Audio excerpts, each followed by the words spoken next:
chom con bà răng con ấy kia nè lên cả đã thằng ngày mang phi từ đậm hay hà thằng ngày này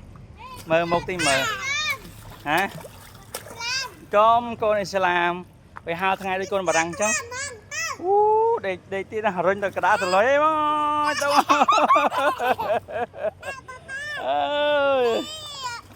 ha về mình lấy lấy mà đâu tớ về mình lấy đây bằng bịch thal nhau mình lấy đây ở tớ như thal đấy là chạy lên ngõ ở tớ đấy nè hả chạy lên ngõ cho cậu nó chạy lên ngõ nào hô chạy lên đây ngõ nó chạy lên đây ngõ ở tớ đấy nó hả chạy lên nhà hô chạy lên ngõ này chạy lên nhà hô ngày nhà hô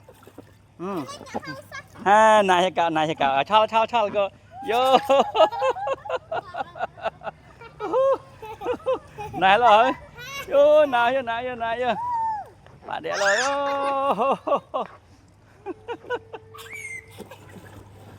bạn đẻ luôn này là ba nó sầm rạc ra đấy bạn đẻ luôn cái đai sầm rạc nó lên cùi lại nè các bạn thì chạy từng cùi cái này nông mình